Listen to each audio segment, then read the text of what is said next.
मृत आत्माओं का वार्तालाप भाग 10।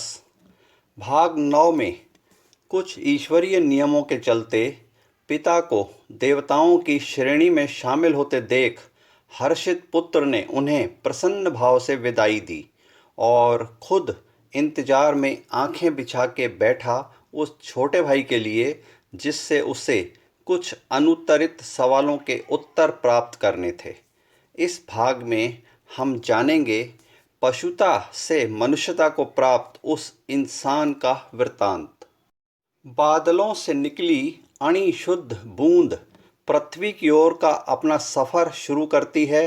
उसे अपनी इस यात्रा में कितने संकट झेलने पड़ते हैं।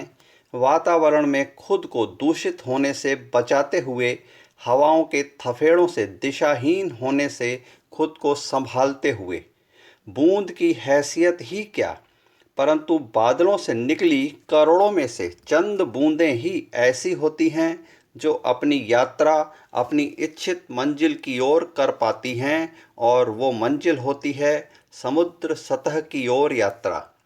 उसमें भी फिर समुद्र के अंदर विशाल पानी के थफेड़ों से संघर्ष करके सीप के मुंह में खुद को विलीन कर पाती हैं, और ऐसी चंद बूंदों की सार्थक यात्रा ही उन्हें एक मूल्यवान मोती के रूप में परिणित कर पाती है। इंसान की यात्रा भी बूंद समान पैदा हुए एक आम आदमी से मूल्यवान मोती के सदृश मृत्यु की गोद में समाते समय विशेष इंसान के रूप में परिणित होने की कहानी होती है।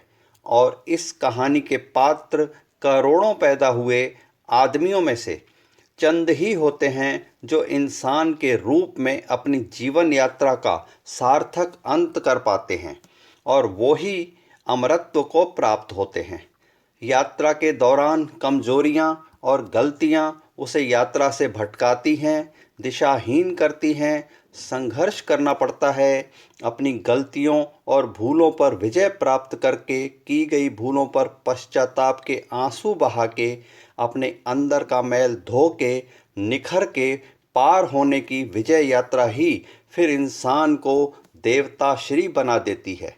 ऐसे ही एक भटके हुए दिशाहीन यात्री का यहाँ जिक्र है, जो अब अपनी भूलों व गलतियों का भरपूर एहसास करके पश्चाताप के आंसुओं से अपने मन का मैल धो चुका है, और अब अग्रसर है एक अच्छा इंसान बनने की राह पर।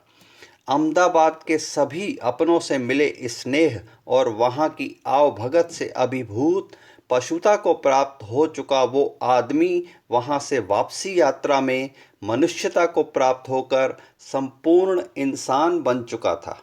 जब पूरे 11 दिन के बाद वो कटनी अपने घर पहुंचा तो उसकी घरवाली वही थी, पर वो पति वो नहीं था। उसका बेटा वही था, पर वो पिता वो नहीं था।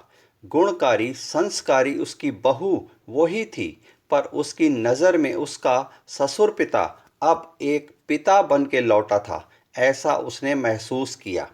वो बेहद प्रसन्न थी, पर सबसे गहरा व गूढ़ बदलाव उस पोती का था जो पहले इस छोटी उम्र में भी बड़ी गुमसुम और मायूस रहती थी। बहुत कम ही वो प्रसन्न मुद्रा में दिखती थी। अपने दादाजी की वापसी के बाद उसे सब मालूम पड़ गया था कि उसका दादाजी गया तो था अहमदाबाद एक दादाजी के रूप में, पर वापस लौटा है तो एक नेक बेटा बन के लौटा है। यह केवल वो बच्ची ही जान व समझ पा रही थी कि क्या हुआ है। तभी तो अब उसके चेहरे पे रौनक ही कुछ अलग थी। मायूसी गुम हो चली थी। खिलखिलाहट व उसकी प्रसन्नता अब देखते ही बनती थी। सुख व संतुष्टि की भावना से शलोशल उसका हृदय उसकी आंखों में झलकने लग गया था।